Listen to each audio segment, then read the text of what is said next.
con una lesión ya a considerarse, y bueno, es el de la mano derecha ya una malformación, podríamos decirle, sindrómica, ¿no ve? Entonces, esa es la dismorfología. Ahora, ¿cuál es la importancia y por qué el médico se enfocó al estudio de los defectos congénitos? Porque miren, en el año 1980, estamos hablando del siglo pasado, se decía que el 2,22% de los recién nacidos tenían defectos congénitos. Este es un estudio que hizo SEMC, que se llama Estudio Colaborativo de Enfermedades Morfológicas en España. En el año 2014 ya sacó que el 2,22% en el año 1980 ya los recién nacidos venían con defectos congénitos. Según otra literatura, Pediatría de Rudolph, del año 2018, dice que el 2% de los recién nacidos presentan algún defecto congénito. El libro de Pediatría de Nelson, otro libro muy famoso, muy utilizado en nuestro medio, del 2020, dice que el 2,5% de los recién nacidos. Dese cuenta que esto es literatura, ¿no?, europea y literatura norteamericana. Vamos a ver la latina.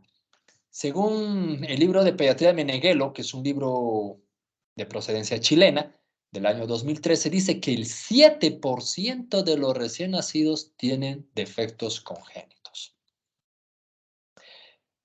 Seguimos. Se dice que el 10% de los ingresos hospitalarios son por enfermedades genéticas conocidas. Esto hablando dentro del ámbito pediátrico, ¿no ve? El 10% de los ingresos, o sea, de cada 10 chiquitos, uno por lo menos tiene una alteración genética. El 18% de los ingresos hospitalarios son defectos congénitos de etiología desconocida. Imagínense, el 18% no sabemos cuál es su origen.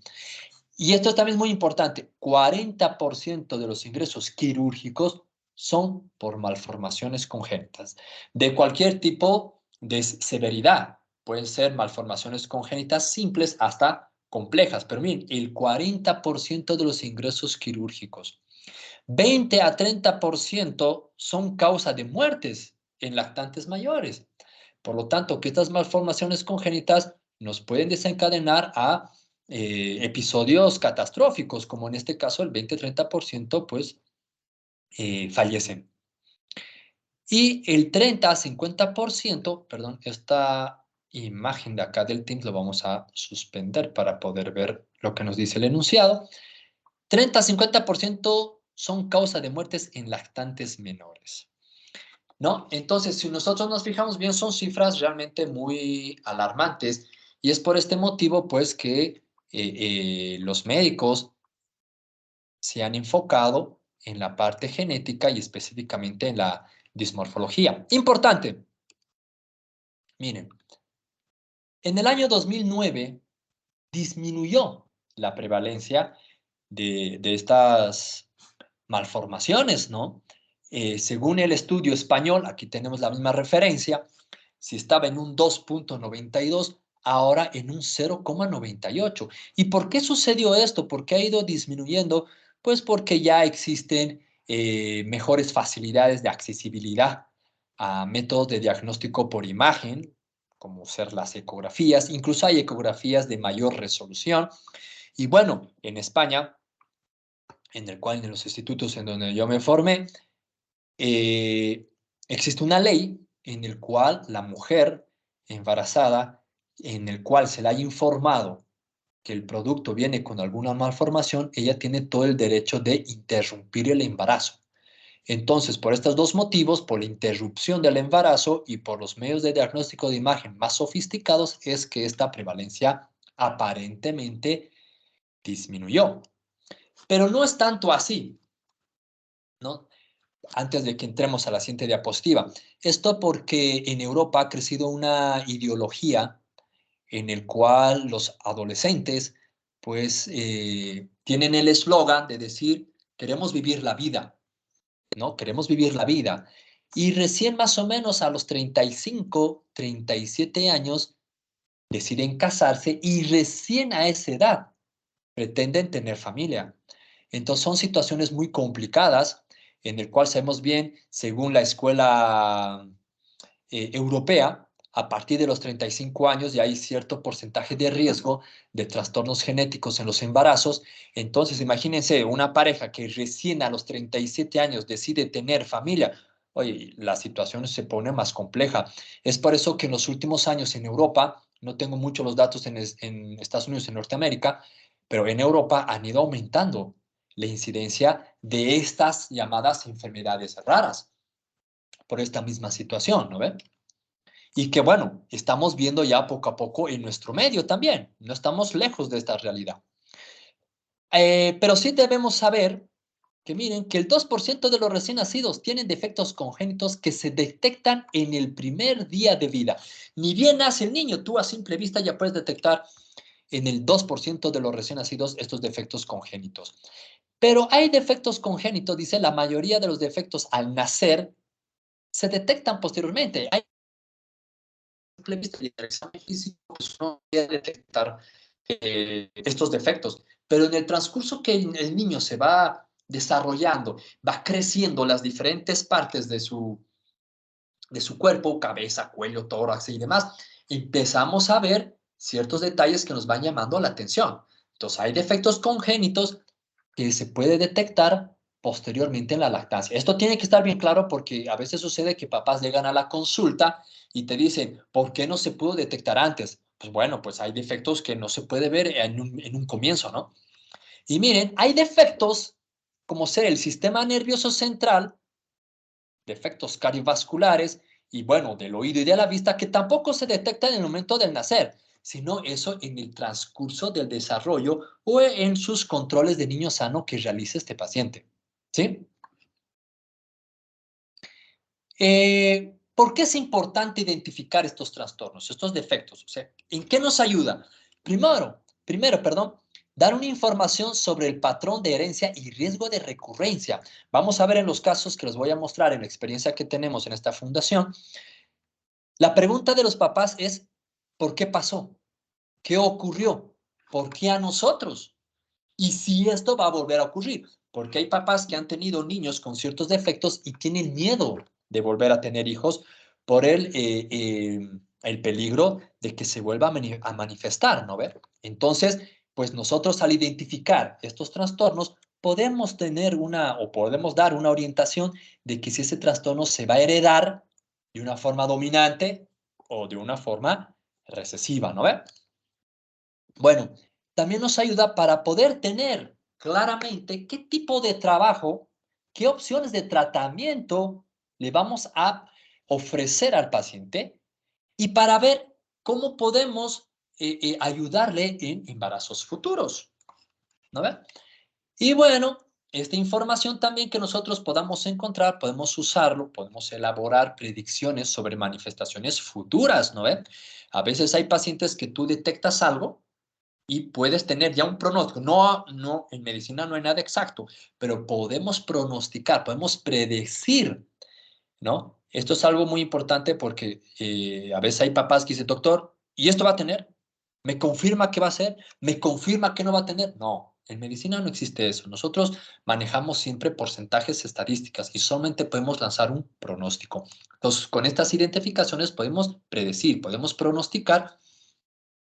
También podemos orientar en ciertos cuidados sobre ese niño y bueno, también sugerencias educativas, ¿no? Por ejemplo, les voy a mostrar más adelante, pero ya me adelanto, un paciente de la fundación que tiene síndrome de Crusoe, pues sufrió una catástrofe de discriminación en colegios que aparentemente aquí en nuestro medio, acá en Cochabamba, son colegios de mucho prestigio, ¿no? De años de formación de profesionales y pues con unos comentarios realmente muy deprimentes, ¿no? Ya les voy a contar en un futuro. Entonces nosotros también ahí tenemos que intervenir para poder darle una explicación, una orientación a esas unidades educativas sobre estos hallazgos, ¿no ve? Y bueno, también nos ayuda para poder utilizar herramientas diagnósticas apropiadas, porque a veces se le pide una cosa, otra cosa, y los estudios, lamentablemente, dentro del área de la genética no son muy económicos, por decirlo así, ¿no? Hay estudios que 7.000 bolivianos, 1.000 bolivianos, o sea, Entonces no podemos nosotros tener, poder equivocarnos en utilizar métodos de diagnósticos que no nos va a servir, ¿no? También es importante saber ciertos términos. Por ejemplo, ¿qué es congénito? Congénito significa que ese trastorno va a estar presente en el momento de nacer. ¿Sí? Está claro. ¿Y qué es? Como ejemplo, miren, este recién nacido, si nosotros observamos bien, miren acá, tiene una catarata congénita. Puede ser, llamémoslo así, por una rubiola congénita, en el cual la mamá se enfermó y lo transmitió de forma vertical al chiquito y salió con una catarata congénita. Desde el momento de nacimiento nosotros podemos identificar. ¿Qué es genético? Genético es algo que se puede manifestarse desde el nacimiento o en etapas más tardías de la vida. Por ejemplo, en este caso, perdón, nos estamos secando ya. Vamos a humedecer la garganta. Bueno, volvemos. Por ejemplo, en este producto, en este chiquito, aparentemente, a simple vista, normal, ¿no? Pero, sin embargo, tiene un trastorno metabólico. El chiquito sufre de diabetes, ¿no ve? Entonces, es una enfermedad genética que se puede manifestar desde el nacimiento o en etapas tardías, ¿no ve? Seguimos. ¿Qué es genotipo? Ojo que esto estamos recordando, ¿no? No quiero creer de que esto cada uno de ustedes ya lo han llevado en sus clases de genética y bueno, pues quiero confiar en sus altos conocimientos en esta rama, ¿no ve? ¿Qué es genotipo? Genotipo es toda la constitución genética de un individuo. ¿Sí? Toda la estructuración de sus genes, todo su genoma, como decimos nosotros. Esta imagen, que bien lo saben ustedes, que las cadenas de ADN, etcétera, etcétera, ¿no ven? ¿Y qué es fenotipo? Es la apariencia física, es todo lo fisiológico de un individuo. Si somos, por decirlo así, ¿no? No entrando en patologías, si somos bajos, altos, flacos, gordos, morenos, blancos, si los cabellos ondulados, cabello lacio, y la parte fisiológica, si algunos tienen metabolismo acelerado, otros metabolismo retardado, etcétera, etcétera. Pero esto, ojo, el fenotipo no se manifiesta por sí solo, sino tiene que haber una combinación entre el genotipo y factores ambientales que nos ayuden a desencadenar este fenotipo. Por ejemplo, hay personas que el papá, la mamá, ¿no?, tienen el antecedente de sufrir diabetes. Y el hijo, como no se cuida, pues va comiendo hamburguesas, va comiendo todas estas comidas o estos alimentos chatarras, ¿no? Y aparte consume alcohol, o sea, tiene una vida pues fatal, pues ese ambiente pues va a desencadenar pues que se manifieste diabetes, ¿no ve? Provocando un fenotipo típico de la diabetes que ustedes ya lo conocen. Bueno, y aquí tenemos esta imagen, es toda la variabilidad de fenotipo que nosotros tenemos en la humanidad, ¿no ve? Es importante saber que todavía estas enfermedades dismorfológicas siguen siendo un problema en la salud pública.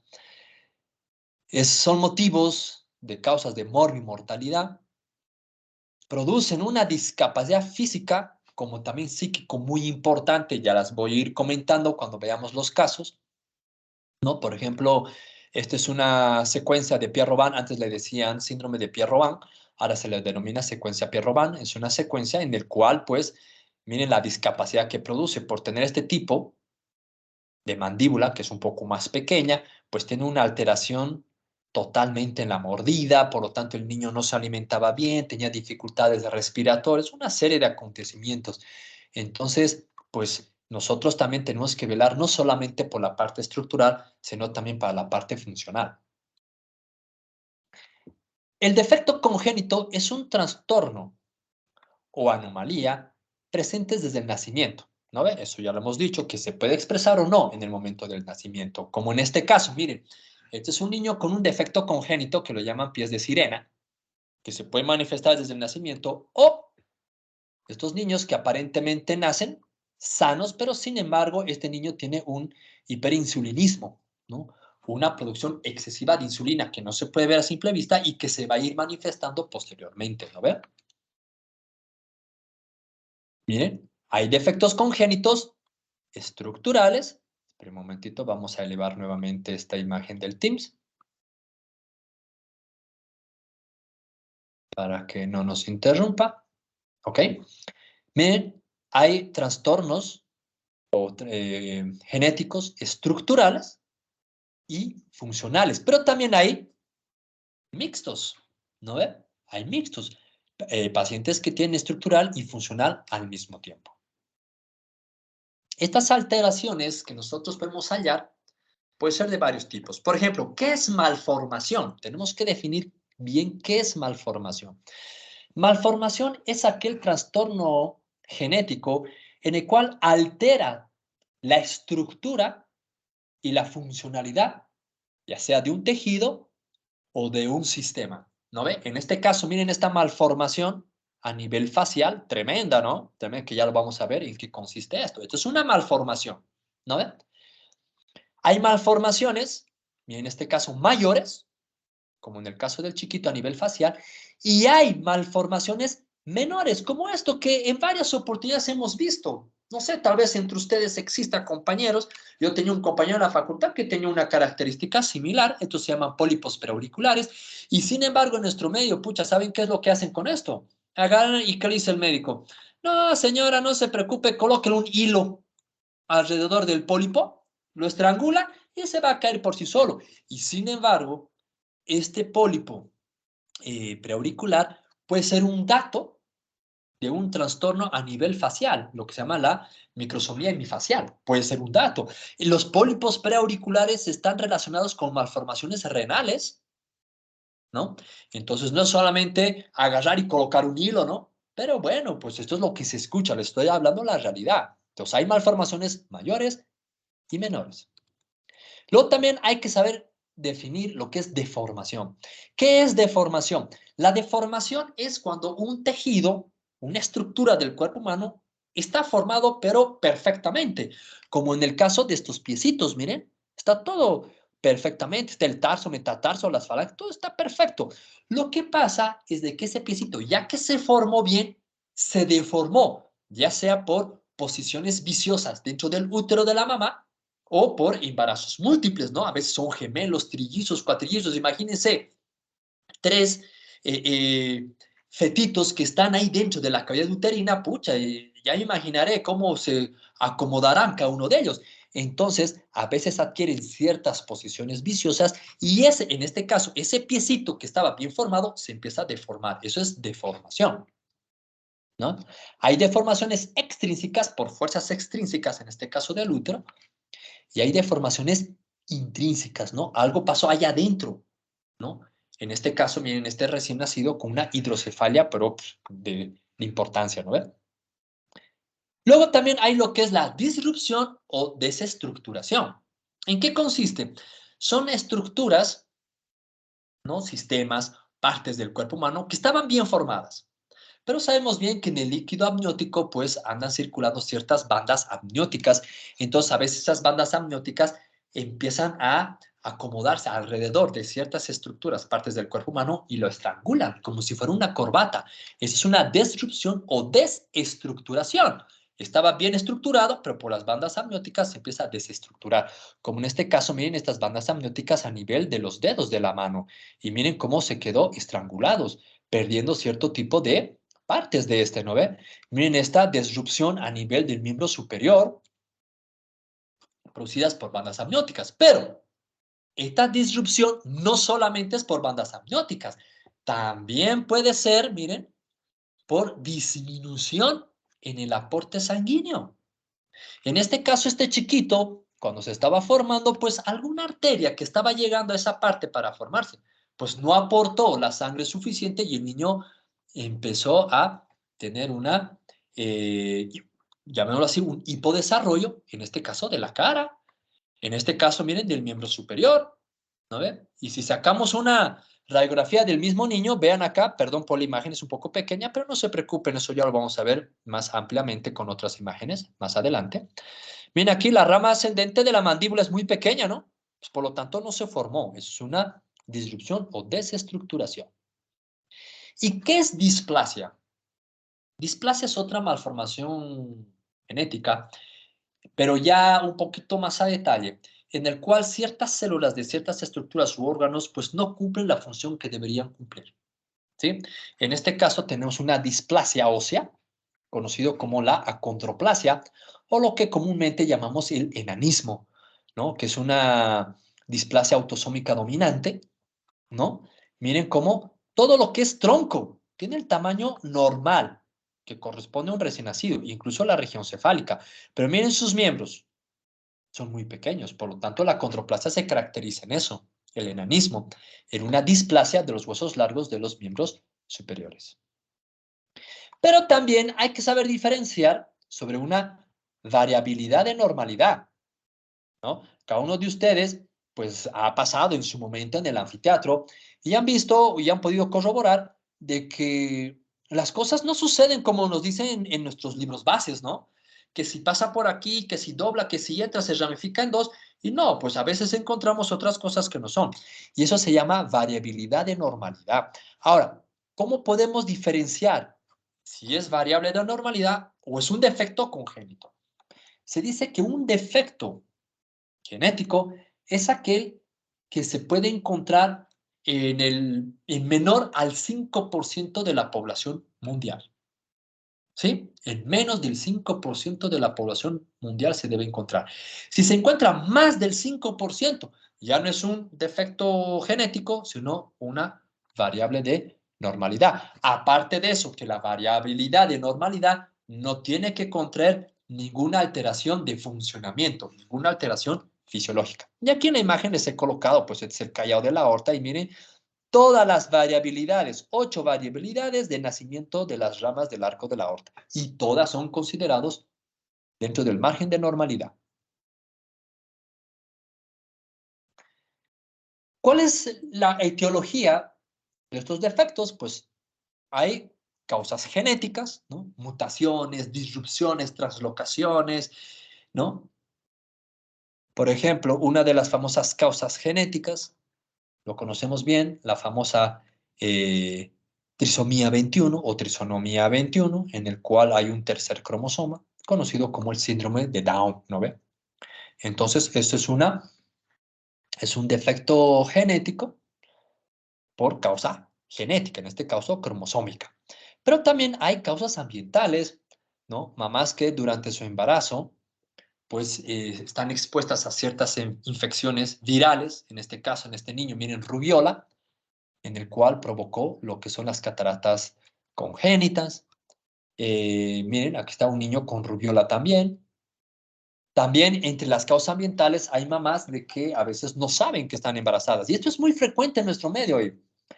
De todos los casos que nosotros manejamos en la fundación, toda la parte genética que yo manejo, cuando se hace el interrogatorio a la mamá, pues se les pregunta si el embarazo fue planificado.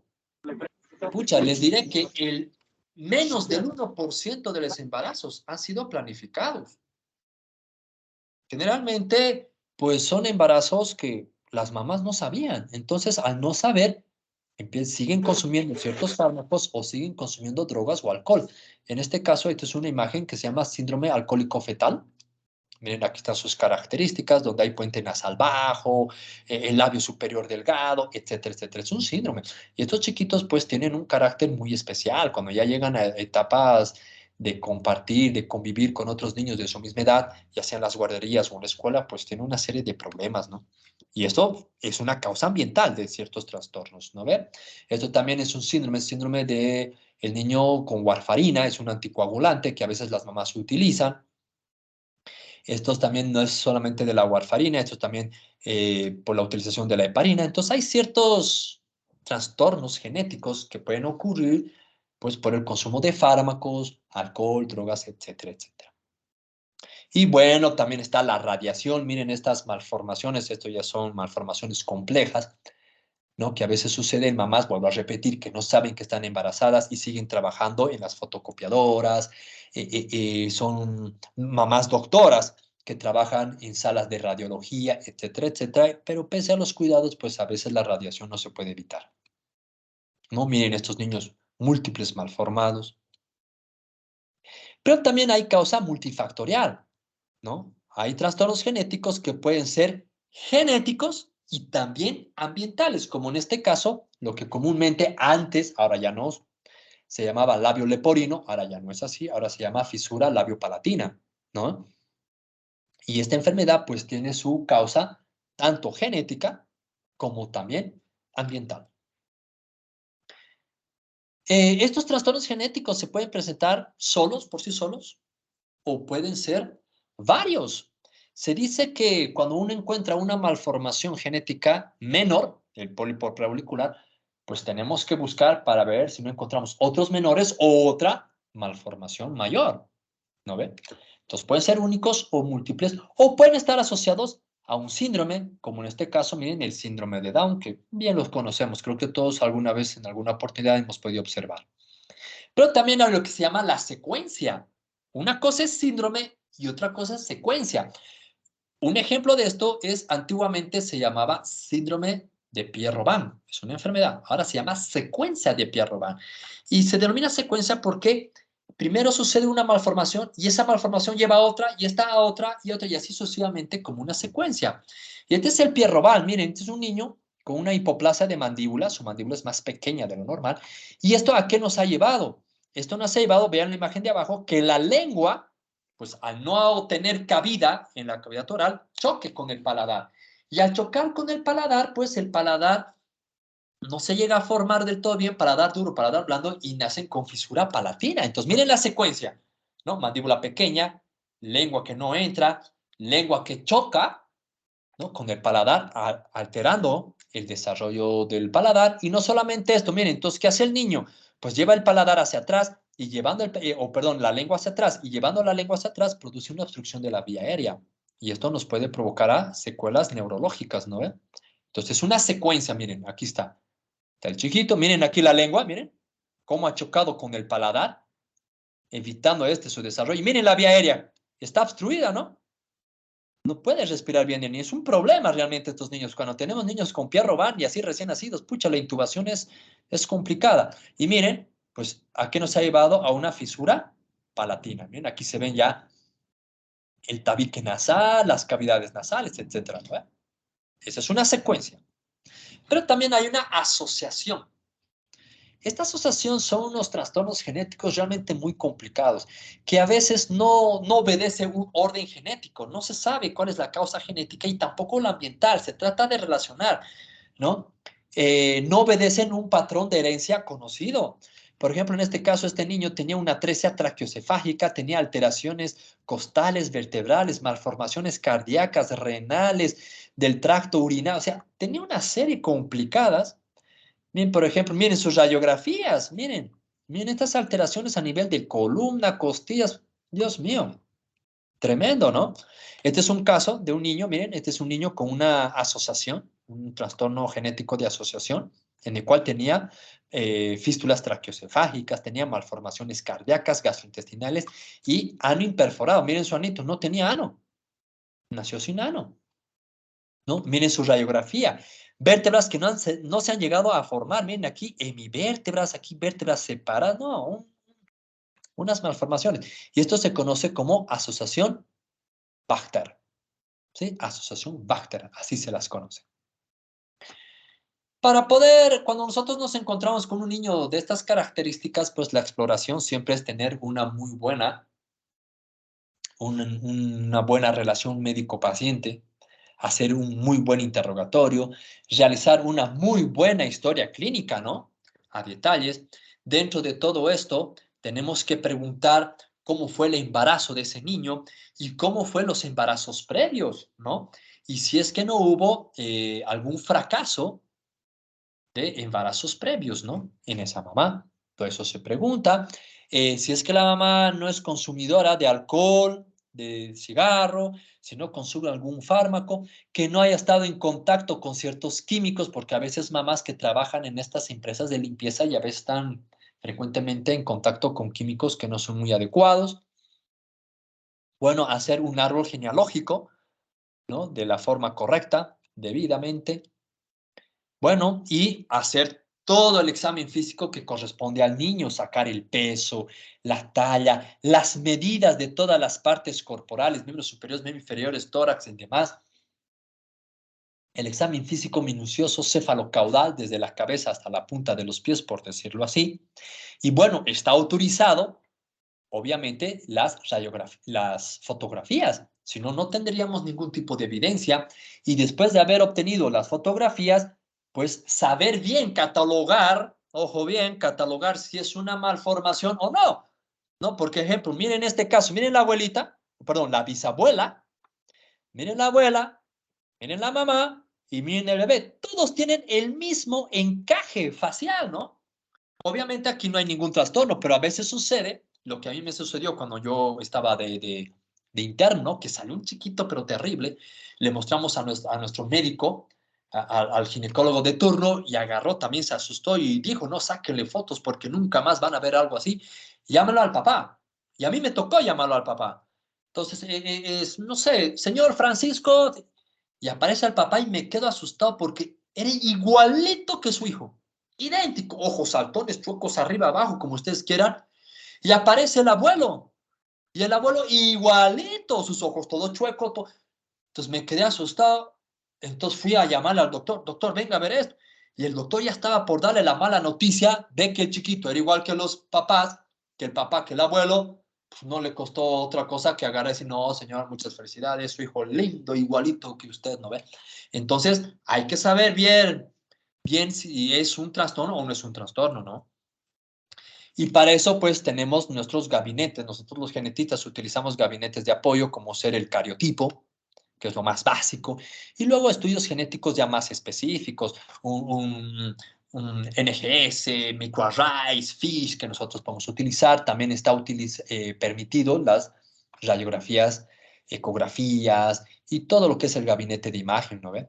Y bueno, después de tener todo esto, se consulta con ciertas literaturas autorizadas, ¿no? Uno de estos es el boletín del SEM, que es muy bueno. Otro es el OMIN, en el cual, pues aquí en estas bibliografías te escriben todo o existe todos los trastornos genéticos habidas y por haber en el mundo, en el cual tú puedes comparar y poder encajar ahí a tu paciente. Esto se puede prevenir y se puede ya detectar desde una etapa prenatal, ¿no? Que es el punto de partida para todo tipo de médico. Ayuda mucho si es que hay un familiar afectado. A veces hay familiares que tienen cierto tipo de enfermedad, entonces tú ya puedes sospecharlo. Como en este caso que ya les voy a mostrar. Es una familia bien conocida, es una foto también muy famosa en el internet. Es un papá con un síndrome de Treacher-Collins y miren su hijito también lo mismo, síndrome de Treacher-Collins, ¿no ve? Entonces, si hay un familiar afectado, posiblemente pues el hijo tenga lo mismo, dependiendo la herencia. Y bueno, hay lo que es el diagnóstico preimplantacional, perdón. Es un diagnóstico muy interesante, muy bueno, que ayuda mucho. Desconozco si es que realizan esto acá en Bolivia o en Cochabamba, en el cual, por ejemplo, hay muchos familiares que tienen alguna alteración genética y tienen miedo de heredar a sus descendientes, ¿no ven? Entonces, ¿qué es lo que se hace? Miren, se hace una fertilización artificial, ¿no ven? Se agarra el espermatozoide del papá, el óvulo de la mamá y se hace la fecundación artificial. Después de eso, ¿no? Agarra, se hace un cultivo y más o menos al segundo o tercer día de cultivo de desarrollo embrionario se saca una biopsia celular. Imagínense, un biopsia en cada una de las células, ¿ya? En cada una de las células. Se saca una biopsia y se hace un estudio de todo su genoma. Si es que encontramos alguna mutación en algún gen sugerente de alguna enfermedad, se desecha, se desecha, se desecha, hasta que encontremos un análisis genético de un embrión que sea normal, ¿sí? Y cuando sea normal, recién ese embrión se inserta en el útero de la madre para su desarrollo y así cortamos la enfermedad. Ese es el diagnóstico preimplantacional. Se hace. Luego también hay diagnósticos prenatales, pero ya son un poco más invasivos.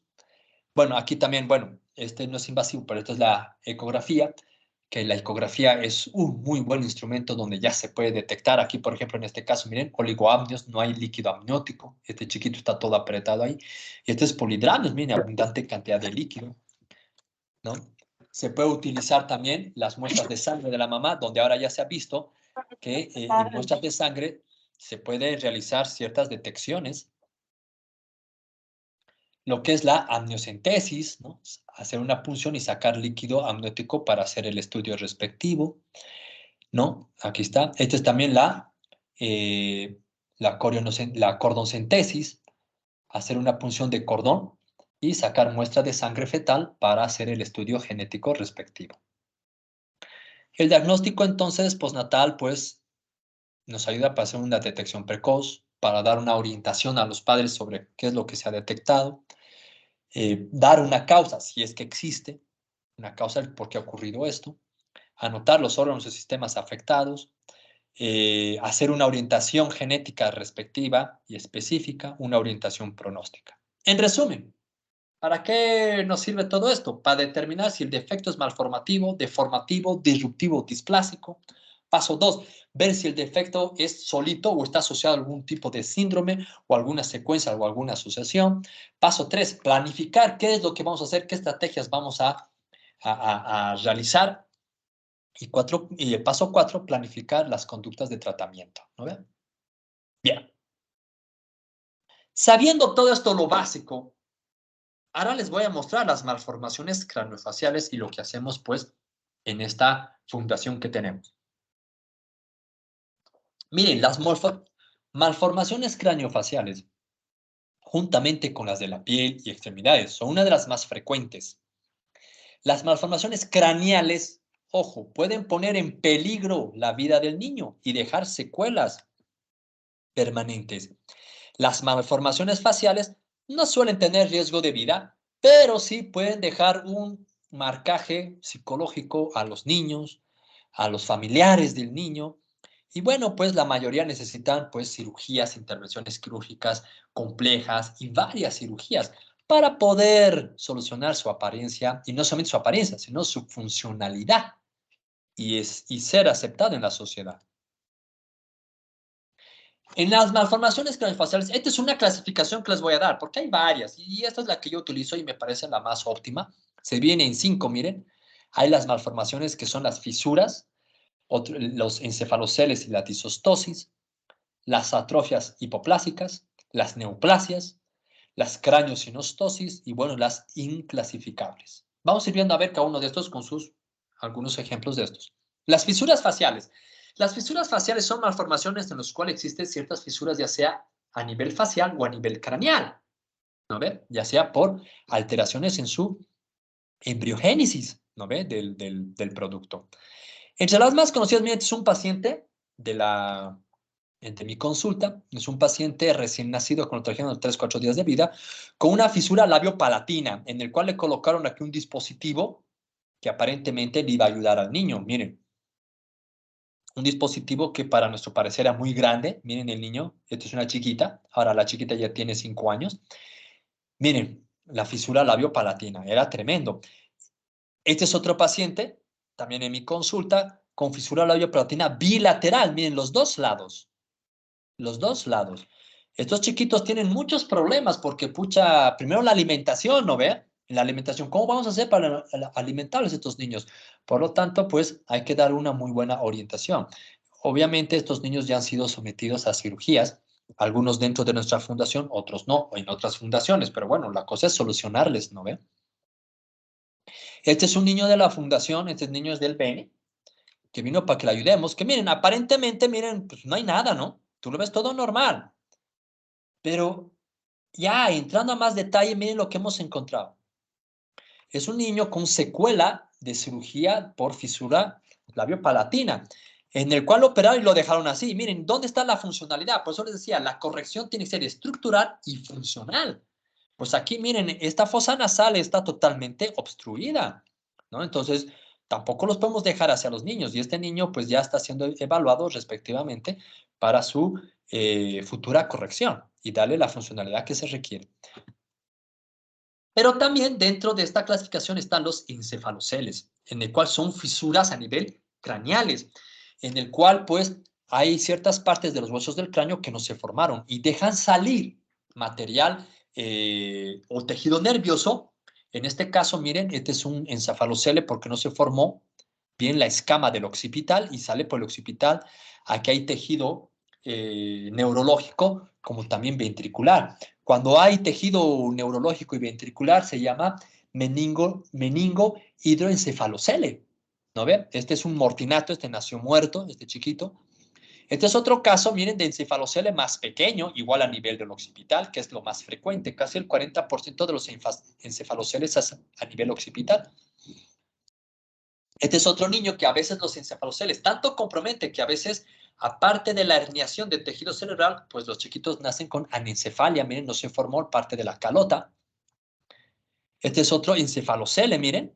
Este es un niño vivo y estos niños hay que operar inmediatamente porque mientras más tiempo esté con esta herniación, pues el futuro o el pronóstico es más desfavorable. Este es un encefalocele frontoetmoidal en el cual la parte anterior del frontal entre la escama y la porción orbital del frontal y el etmoides no se iban a formar y miren cómo se está escapando tejido neurológico a ese nivel. Y este es un encefalocele frontonasal. La espina nasal y la parte orbitaria del frontal pues no se formó y miren cómo está escapando tejido nervioso a nivel de esas fisuras, ¿no ven? Pero también estas fisuras no solamente ocurren a nivel craneofacial, sino también a nivel de la columna, ¿no? Las espinas bífidas, este es un meningocele, ¿no? Que hay que operar inmediatamente y hay que diferenciar de lo que es el mielomeningocele, en el cual hay no solamente meninge, sino también tejido neurológico. Miren acá, miren, transparente, meninge, miren cómo se ve la apertura de la columna vertebral, ¿no ve? Bien. Otras malformaciones craneofaciales, pues están las alteraciones faciales por malformación de los arcos branquiales. Embriológicamente sabemos que los huesos de la cabeza pues derivan del primer y segundo arco branquial. Bien, los del primer arco branquial, pues está el maxilar, está la mandíbula, bueno, parte de la mandíbula, el cuerpo de la mandíbula, está lo que es el martillo y el estribo, está el cigomático, el vómer, está la porción de la escama del temporal, los músculos masticadores y, bueno, la inervación de estos músculos masticadores que están dados por el trigémino. Todos esos derivan del primer arco branquial. Del segundo arco branquial está el hueso yoides, está el estribo, está la pose estiloides con todo el ramillete de Giolano, están los músculos faciales con su respectiva inervación, que es el nervio facial. Esto les doy porque, miren, aquí están las disostosis, y una de las disostosis más frecuentes es la microsomía hemifacial. Este es un paciente de la fundación. Miren cómo la hemicara del lado derecho pues no se llegó a formar, ya sea por una alteración en el primero ni el segundo arco branquial, miren. Miren, el pabellón auricular no se formó, no se formó, ¿no? Miren, tenía una parálisis facial del lado comprometido, del lado derecho. Miren, aquí también en esta fotografía vemos la desigualdad a nivel de las hemicaras. Y no solamente eso, sino que estos pacientes con microsomía hemifacial no solamente tienen alteraciones craneales, sino también hay varias alteraciones óseas, gastrointestinales, renales, pulmonares, muy raras, neurológicas. Miren, aquí está del pabellón auricular. ¿Saben qué le han dicho a este paciente? Es un paciente de La Paz, que bueno, específicamente en el Alto, perdón. ¿Saben qué le ha dicho un odontólogo? Le dijo que él tenía que mascar más chicle por el lado afectado, que sus músculos no se habían desarrollado, que si él masca, estos músculos se van a desarrollar así como si fuera gimnasio y que su cara iba a estar ya de una forma simétrica. Imagínense la barbaridad que le han dicho. Y lo peor, que se han metido a operar su boquita y miren todas las secuelas que le dejaron. O sea, pobres individuos, ¿no? Pero gracias a Dios ya se le está dando solución. Miren, tenía una desviación de los dedos y tenía una sindactilia, miren, del segundo y tercer dedo a nivel del pie derecho y sindactilia del pie izquierdo, de ambos pies. Y lo más chistoso de que agarre el papá me dice, ah, no, eso es común, porque mi hijo menor salió igualito y igualito en las manos. Entonces le va a hacer un estudio también a toda la familia, ¿no? De la parte genética. Tenía también estas manchas, ¿no? Estas manchas pigmentarias a nivel del tronco y miren esta asimetría de tórax. Miren, Este hombro está en la parte superior, este hombro está más abajo. No hay una línea concomitante, ¿no? Simétrica a nivel de ambas tetillas, ¿no ve? Esta es su tomografía de este mismo paciente. Miren acá, podemos ver en el lado derecho, o perdón, en el lado izquierdo sano, miren todo lo que está, las celdillas mastoideas y el conducto auditivo externo. En cambio, en el lado comprometido no tiene conducto auditivo externo, no hay celdillas mastoideas, ¿no ve? Otra paciente es una paciente de Santa Cruz, también con microsomía hemifacial. Miren, ustedes pueden ver la carita, que es asimétrica, miren igual, las comisuras de los labios. Miren, tiene pólipos preauriculares. Ojo, miren, lo que les adelantaba en un principio, este es en el lado derecho y miren en el lado izquierdo, tiene una hipoplasia, ¿no? Esto se llama microtia, una microtia del lado izquierdo, en el cual no tiene conducto auditivo externo. Miren, tiene una hipoplasia de la mandíbula, una micrognatia, la mandíbula es más pequeña. Y miren, a nivel del tórax tiene una simetría de ambas mamas y una prominencia a nivel de la articulación externo-clavicular. Entonces, eso fue motivo para que nosotros le hagamos estudios de gabinete. Miren también aquí una asimetría a nivel de la cadera. Y bueno, en esto de la simetría hemos tomado estas radiografías y miren acá lo que hemos encontrado a nivel del cuello, ampliando la imagen, miren. Tiene una hemivértebras, vértebras que no se han llegado a formar. Miren acá, ¿dónde están las costillas? Aquí tienen remanentes de costillas de la primera, algo de la segunda, ¿no? Miren en una radiografía lateral, fusión de la tercera, cuarta y quinta vértebra cervical, ¿no?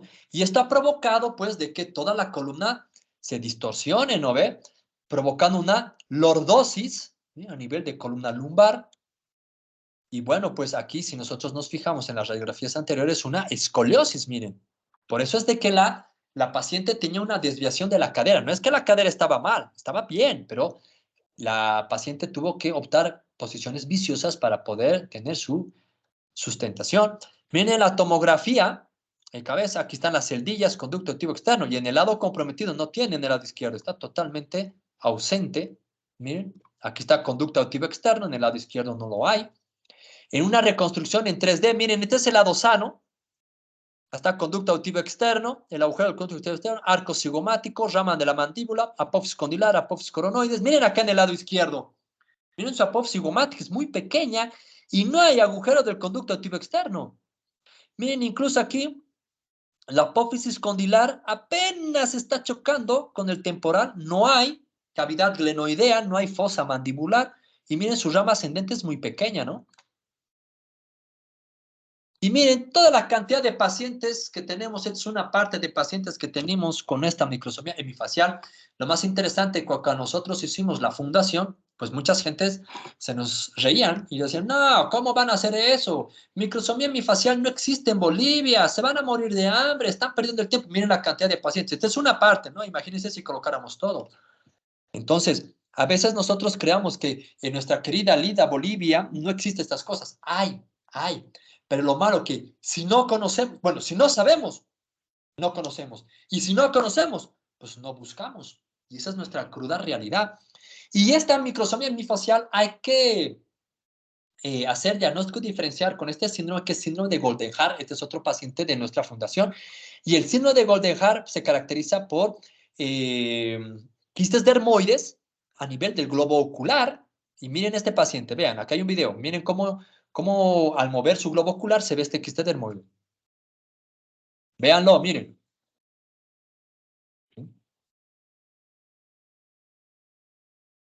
Y si es que se fijan bien, igual tiene microsomía hemifacial y tiene, miren, una microtia en el lado derecho.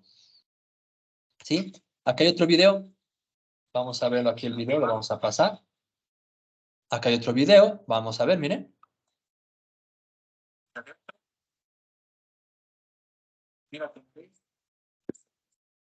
Este paciente ya ha sido operado de sus quistes dermoides y ya está siendo sometido a cirugías para la corrección de su microsomía. Bien. Esta es su radiografía. Perdón. Esta es su radiografía. Bien, vean acá en el lado derecho. Miren la hipoplasia de la mandíbula. No se ha desarrollado la rama ascendente de la mandíbula. Miren aquí en la radiografía lateral no tiene rama ascendente, totalmente ausente, miren. no tienen. Y lo más interesante de que todos nuestros casos, bueno, miren acá, aquí tenía fusión de vértebras entre la segunda y la tercera vértebra cervical, tanto en extensión como en flexión hemos podido evidenciar estos detalles. Y lo más interesante que de estos pacientes, bueno, aquí le estoy viendo, estamos viendo una radiografía en 3D, miren, que estos pacientes no han sido detectados en ecografía. Se les ha hecho la ecografía durante el embarazo, pero todos nos dicen que todas sus ecografías normales, exceptuando uno que otro que sí que nos han comentado que habían encontrado, pero la mayoría nada, se les ha hecho 3, 4 ecografías y no se les encontró nada. Eso es muy llamativo. Este es un paciente, miren, otra disostosis, es un síndrome, se llama síndrome de Tracher-Collins, es un paciente acá en Cochabamba que nos ha mandado la fotografía. Es un paciente que va a ingresar a la fundación, miren, es un paciente de Tracher-Collins, en el cual existe una mutación en el cromosoma 5, de eso se caracterizan estos pacientes. Aquí está estos son estudios, no de este paciente porque recién se la va a realizar, pero sí, miren, estas características de Tracher-Collins, en el cual tiene una hipoplasia de la mandíbula, miren, las mandíbulas no se desarrollan. Y este es pues el típico paciente de Tracher-Collins, ¿no ven? Que ya les había mostrado. Miren, es una familia con Tracher-Collins, porque este Tracher-Collins tiene una herencia autosómica dominante, por lo tanto, se hereda con 50% a tu descendencia, ¿sí? A veces también este síndrome de Treacher-Collins está asociado a derivados del ácido retinoico. A veces son mamás que utilizan estos derivados para el tratamiento del acné, no saben que están embarazadas y bueno, pueden causar un Treacher-Collins. Otras disostosis, por ejemplo, está este síndrome que se llama síndrome de Nager, que gracias a Dios es muy raro, que se ve uno de cada 1 millón de recién nacidos, en el cual se caracteriza, miren, con caídos o ojos caídos, ¿no? Tipo antimongoloide, muy escasa o ausencia de pestañas. Miren, y para diferenciar del Treacher-Collins es porque tiene una hipoplasia de pulgar o agenesia de pulgar. Nacen sin dedos pulgares, como en este caso. Este niño no es de la fundación, ojo, no. No hemos tenido ningún niño con síndrome de Nager. Este es un niño de internet, sacado de internet. Es un niño de México. Miren, y no solamente eso, sino miren, alteraciones de la tibia, a nivel de la tibia. Tenía una hipoplasia de la tibia. Miren la posición de sus piecitos. Este es otro paciente, ¿no? Con síndrome de Nager, ¿no ve? Síndrome Nager. Este es un niño de Egipto. Miren todas las alteraciones, todas las malformaciones. Este es otro Nager. Pero también hay otro síndrome, que es el síndrome de Binder. Con esto ya vamos a terminar acá porque ya me comunican que ya es tiempo. El síndrome de Binder es un síndrome en el cual se cree que posiblemente la causa sea autoinmune, no se ve una causa genética, en el cual se caracteriza porque, miren, el ángulo frontonasal es recto y una caída de la punta de la nariz, ¿no? Hay un hipodesarrollo a nivel maxilar. Miren, este es otro paciente en el cual se le ha metido a cirugía y miren los cambios. Miren los cambios. Hay correcciones, hay correcciones. Este no es de la fundación tampoco. No, no tenemos ningún síndrome Binder nosotros. Miren cómo es el antes y el después, ¿no? Y bueno, está el síndrome de Pierre-Robin. Este es otras disostosis, otro paciente de nuestra fundación con Pierre-Robin.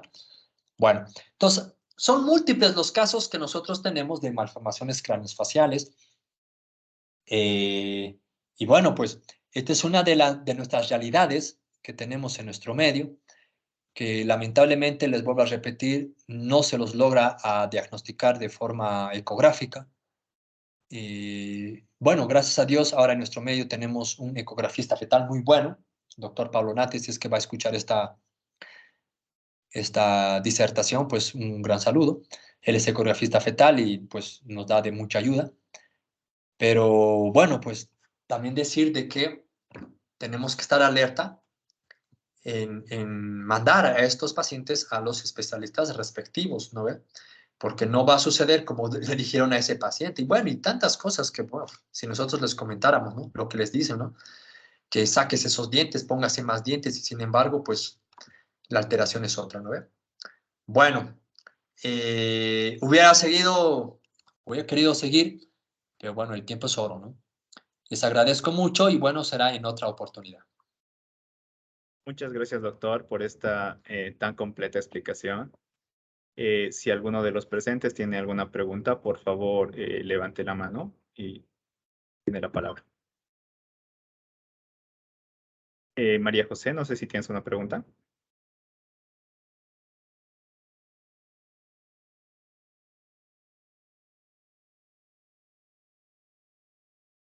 Creo que no, Doc. Vamos a revisar ahorita el chat, si nos han enviado alguna pregunta por el chat.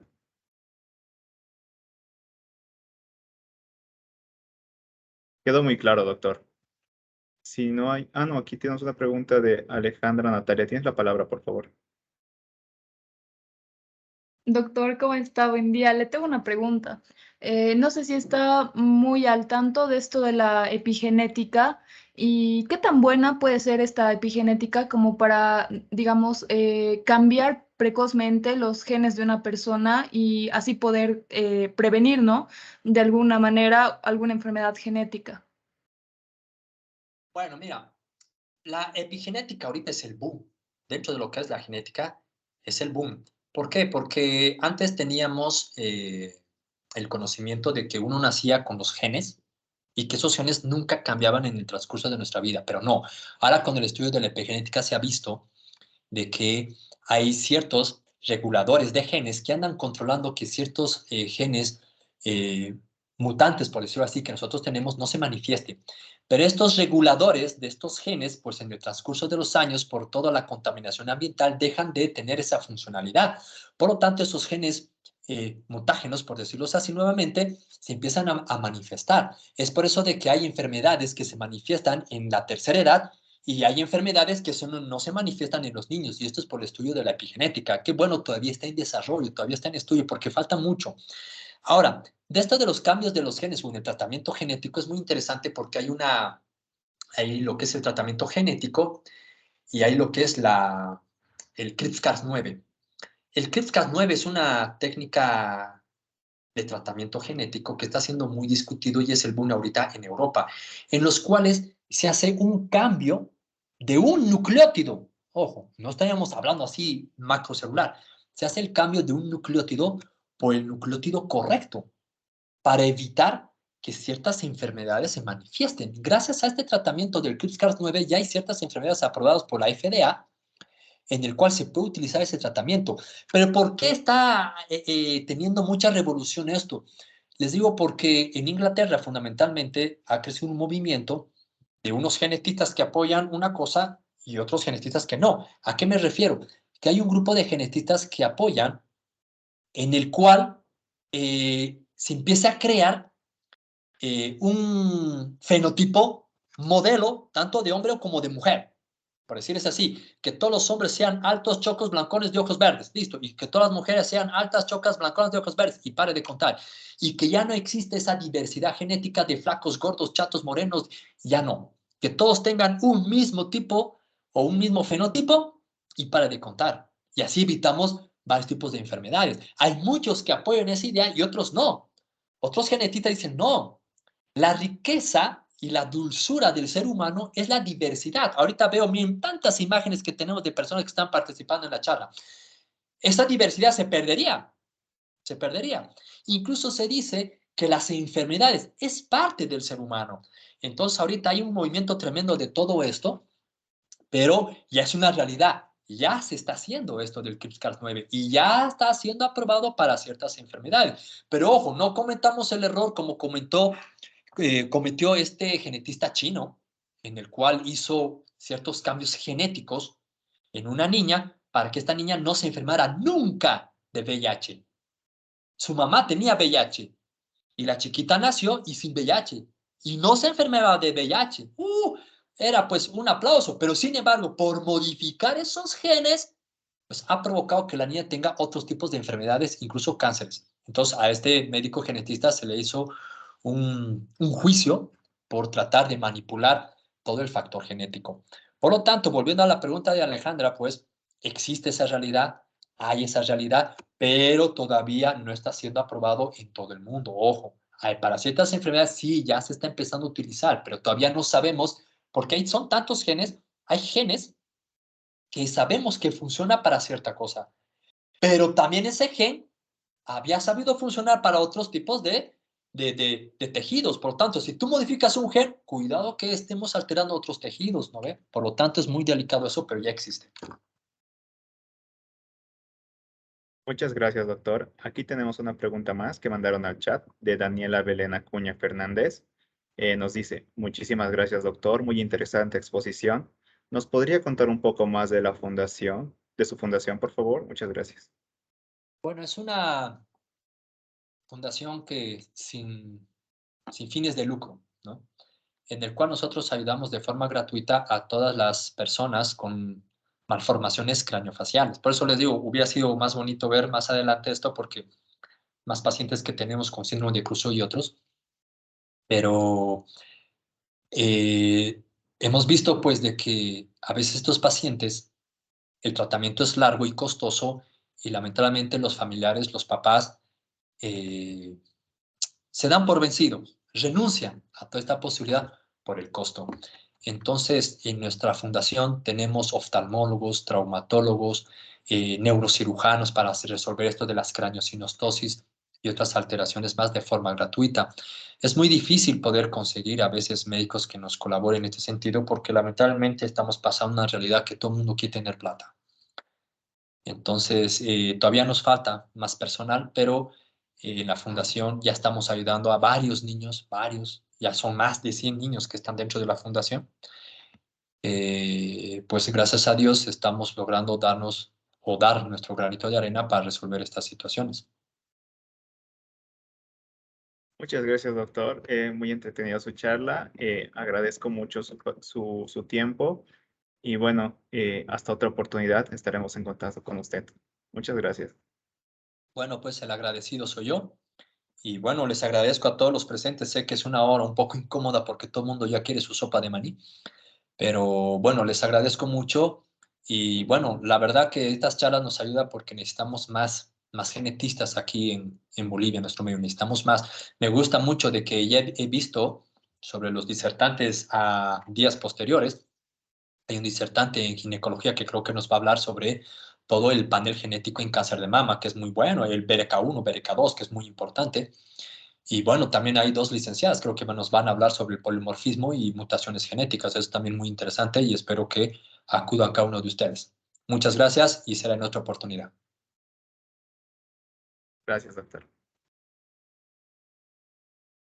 Chicos, vamos a entrar en un receso. Volvemos para las siguientes charlas. Estén atentos al chat de WhatsApp. Que tengan buenas tardes.